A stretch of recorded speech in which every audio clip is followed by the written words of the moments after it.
Alright, what's up, everybody? Welcome to another top 100 ranked Catan. We're doing something a little bit different today. I recorded a game, but the audio kind of got messed up, so we're going to do the replay. I wanted to replay this game because I think the way I used my table talk was pretty effective. I'll kind of go through that, and yeah, so we got first pick on the board. Luckily, I picked the wheat because, well, the wheat's really low. There's lots of ore. 5-9-10 was also the consideration, but there's no 3 for 1 port, and even if you get this 8-10, it's really only good if you have an ore port or a 3 for 1 port, which I'm not sure that you would get as first pick, but a second pick you for sure probably get like the 6-3-11 or something to the ore port or 4 wheat. So yeah, it's a great second pick, but maybe not the best first pick.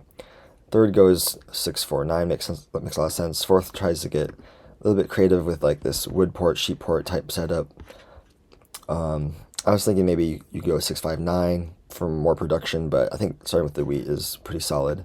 Orange gets the production for the wood ore, so they're producing everything except for wheat. And red picks this free road to the center of the board. Personally, I think it's a mistake because, well, they don't have a port that they're pointing to. This settle doesn't get them to a port, so they're not going to have a lot of flexibility at all. Also, there's this free road, the 6-3-11 above, free road that can just cut them off to the 3-10-11. So you're kind of just asking to get plowed. And the better choice for them would probably be the 6-3-11 north, and either point to the ore port, because you're going to get a lot of ore with 8 and 10, or point to the wheat, which will supplement the ore with the 8-10. So, you get to the second tile of wheat, and then you get your second tile of ore. You have double ore, double wheat, and just a solid setup. You can't connect, but it's better than just getting plowed off the bat. So I saw the plow, I took the plow, and I tried to explain why, like what red should have done. Unfortunately, I rolled a 7. He had the brick. I felt like I needed more brick in my hand because I have the 6 of wood. So yeah, I stole from red. No one else had brick in their hand. But then the 3 rolled, and I got my brick, so it probably wasn't the best in hindsight. But here, like, red's complaining. I plowed him and stole from him, but I'm trying to explain, like, yo, like, you were asking for the plow. Like, it's not my fault you got plowed, really. And I stole from you because you had a brick and I need more brick. And I apologized. So that's kind of, you want to, and especially in the beginning, you want to be more apologetic and, set your table presence in a positive way. It's more about what you say and not what you do. So look, I get 6 rolls. I get my road down. My first settle, I believe I go for the 3-1 first. So here orange gets the plow on the wood port. It's just insane. Like, their setup is just so good. 3 wood tiles, wood port, high production. Blue starts complaining, rightfully so. Red also has coordinated 5s, which is pretty scary. Yeah, so I get my settle.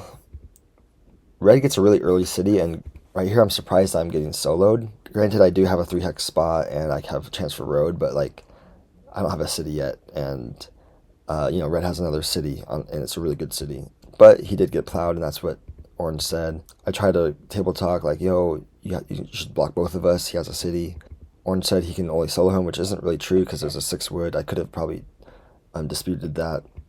But red did have 0 cards. And because red's city quality was so good with the ore and the wheat, he was able to get his second city up so quickly. I was a bit frustrated, so I was being a bit dramatic. I said, okay, GG red.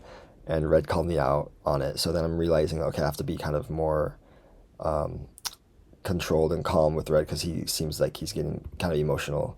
So then instead of table talking the table, I start to work with blue and be like, okay, yo, we got to work together. Like, I'm getting soloed, you got plowed, and red has 2 cities up. Orange has this crazy wood port and a city. So yeah, blue just passes his turn without trading with me. He produces a bunch of sheep and no brick. I have brick and no sheep, so I feel like we could work together really well, but he's not having it right now. So I get soloed again, even though I didn't take from red that time. And red is explaining, okay, your setup's better than orange. I'm like, and I disagree. It's table talk. I get blocked on the 8 again. I'm trying to explain, like, it's so easy to block me on the 8, but with orange, like, you can't really block him that well because his setup is so flexible and has such high production. And then red's saying, okay, it's because you table talked. That's why I'm frustrated at you. Okay, it's like, and I'm trying to say like, yo, there's just gonna win. Like, yeah, and I'm trying to say I was frustrated too because of this and this and this. So I'm trying to. What I'm doing here is I'm giving them the evidence on the board as my table talk. They can't dispute what I say because I'm just giving facts on what is on the board. I'm saying what Orange has and what I have and comparing it in a way that I want them to understand it. I want them to view the board in the way I want them to. And Red's a pretty smart player. It doesn't seem to be working on him. So I'm just trying to say as much stuff as I can say to help him understand my position. I do a 2-for-1 trade with Orange, and then Blue's like complaining like he wants me to stop trading, but like it's a good deal for me because I get 2 sheep, a card that I don't produce very well. Red is trying to extort us, but Blue and I are both like, no, you just gotta block Orange here. So now it looks more apparent that Orange is further ahead than us, than me at least. And he agrees. Red's at a crazy 17 cards, and he's asking for trades. Like, we can't trade with him right now. He did give like a 3-for-1 trade, or I guess he didn't give it. Somebody counter offered it, and I thought he was offering that trade, and I accepted it like 3 times. And I'm trying to say like, yo, like you can trade with me. Like, my numbers are really bad. I just have an 8, really. Like the 6 is not that great for me. The 4 is really valuable for me, but it's just a 4. I'm trying to explain like why I can't trade my sheep away so easily.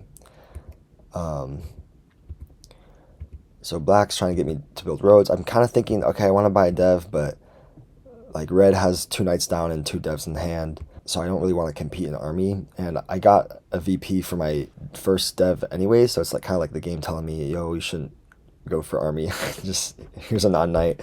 So I'm kind of taking that into consideration. So I'm trying to build a road to the 11-12. I do like the 8-10 road, but I feel like it's too dangerous. Red could just road settle it. I only have 1 road in hand. I didn't have 2, so I take the safe 11-12 road. Luckily the 11 rolls, and I can port for a city. Blue's asking for a wheat to trade, but you know, I kind of give like a half truth. Like I say, is this where it happens? Okay, that happens later. But yeah, so luckily I can get a city, and here I get 2 wheat, and Orange steals my wheat away, and Blue wants the wheat trade, but I'm like, okay, like they stole my wheat, I can't really trade it away. So anyways, here I do more table talk. Like, I'm getting soloed on the 3 brick, but if you look at the table, like Red has 2 knights down, 3 devs in hand. He just plays 1 dev, and then he has 2 dev. He's at 7 points with 2 devs in hand, whereas me, I'm at 5 points with 1 dev in hand. Yes, I do have a chance for road, but Orange also has. So I'm trying to explain that to Blue and Orange by saying, you know, like Red's at 7 points and 2 devs, and I'm getting soloed. I'm at 5 points and 1 dev. Which is true, you can't dispute that, but you know, it's kind of not adding in the fact that I also have chances for road and Red doesn't. So then Blue plays their knight. You know, they don't block me. They don't share block me on the 10 or anything. They block Red because I said that. So that table talk really helped me with Blue, but I think Red saw through my table talk like all game. So I didn't get soloed, and that opened me up for another city. So if I got stolen from there, I wouldn't have gotten the city up. Hoarded the ore for the wheat, got my other city. Now it makes sense to solo me because I have such good production, road play, open settle spot. Luckily I just get my rolls, my 6 and 11, and the 3 rolls. It's just, so here I'm getting soloed, and then Orange takes road for 9 points, and I just say, oh my gosh, OJ's at 9, wow, and I'm being soloed. Like, I'm at 6, and I'm being soloed. And then Orange rightfully points out that, you know, I'm probably going to take road. So Blue tries to cut me off, which almost delayed the game, but it really didn't, because I just needed 2 more roads and a settle spot. So yeah, and that got me to 10 points. So yeah, I hope that kind of gave some insight on like how you want to table talk, especially on ranked. Like, usually on ranked, you don't want to say anything at all because people can get frustrated or annoyed at you and block you. But I think some of the things I said kind of swayed Blue's decision making on who to block, and that opened me up for like my second city and the road and stuff like that. So yeah, the other thing I also wanted to point out was just the fact that ore and wheat is just so good, right? Like, that's why you want to place on ore and wheat, even though the 843 is kind of low production. Like, 659 is way better production, 694 is better production, but even the 8510, or yeah, 8510, 8410. But having high ore, having wheat. If you can't get your cities up early, then you can like build out and get your cities up later. And it's a lot easier to city up later in the game once you already have a city on the Oran wheat than it is to like road settle, or because maybe you get closed off in space. And so late game having that Oran wheat is always really valuable, and that's something I kind of had an advantage on over other players. Everybody had ore, but having that wheat really helped, and the flexibility with the 3 for 1. So yeah, I'm going for that number one spot. So let's check the leaderboard. I think I'm number 14. Okay, it's cool. Yeah, so 14 global, 50. I'm like 70 away from that number one spot. That's like what, 5 wins? So I need 5 wins with no losses, and I could get that number one spot. So yeah, follow for more, like and subscribe. I'll see you in the next one. Thank you so much.